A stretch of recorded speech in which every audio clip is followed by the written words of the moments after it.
Analysts say the financial pressure cooker of 2024 has left two-thirds of South Africans unable to pay their bills. That's 2023 to be exact. According to Debt Rescue, the January petrol price drop is not even enough to ease the financial burden consumers carry into this new year. The organization's Anneline from the Poel speaks to us now. Thank you so much for your time, Anneline. We've celebrated as motorists and consumers the drop in the petrol price, but Debt Rescue is of the view that it's unlikely to be a situation that is abating on the side of consumer pressure. Talk us through that thinking. Well, good morning. I think it's very important that we understand that, yes, we're obviously very thankful that the fuel prices come down, and at this point it also seems as though we might be seeing some further relief in February. However, we've got to factor in, as your previous guest has just indicated, consumers have had a very, very tough 2023 and 2022 with the inflationary increases as well as the debt increases because of interest rate hikes. Consumers are by no means in a better off position. It's just giving them a slight reprieve. Obviously, that's a good way to start the year. A lot of people are possibly returning from vacation, so it's going to help ease that burden a little. But unfortunately, we still have questions. We know that usually, food prices get affected when the diesel prices go up. We're hoping to see that we're going to see some, reversal in some of those expenses and those increases. But by no means, consumers are not in a better off position at all. On the flip side, Anneline, can we expect some sort of sustainability with the downward trend in the fuel prices that we've seen of late?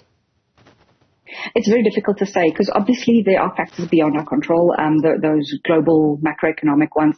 And we specifically look to, for example, the Middle East with the conflict that's going on there at the moment, and as well as these attacks on ships in the oceans in that area as well.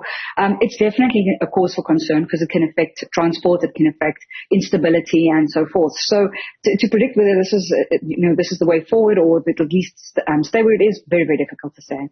There are also global factors at play. Are we at least at this point in terms of an outlook expecting that there would be an ease, particularly on the side of geopolitics and decisions made by OPEC+? Not really. There's no certainty at all. Obviously, one of the other factors that affects us is the rand-dollar exchange rate, and that will need to remain stable.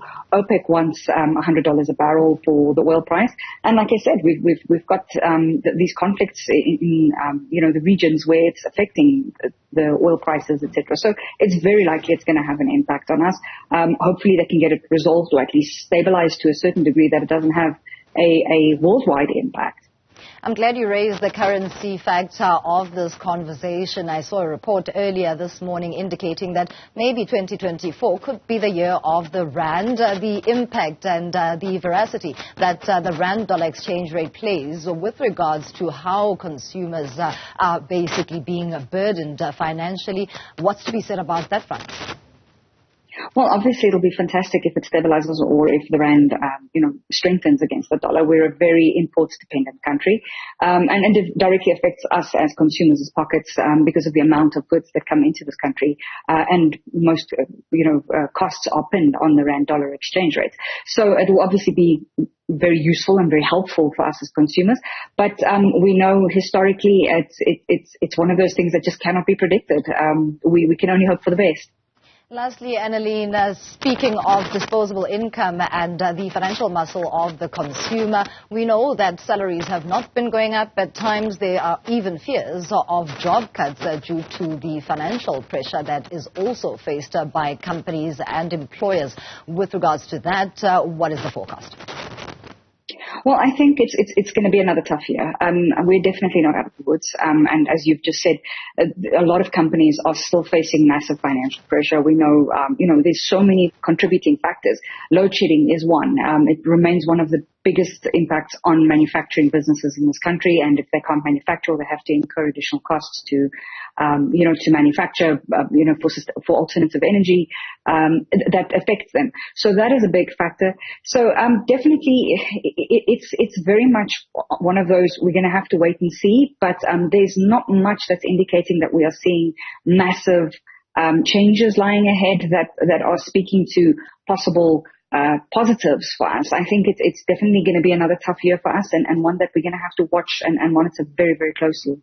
Thank you for your insights. Anneline van der Poel is from Dead Rescue. Allow me to also apologize for the technical glitch that we experienced with regards to the microphone that I am using.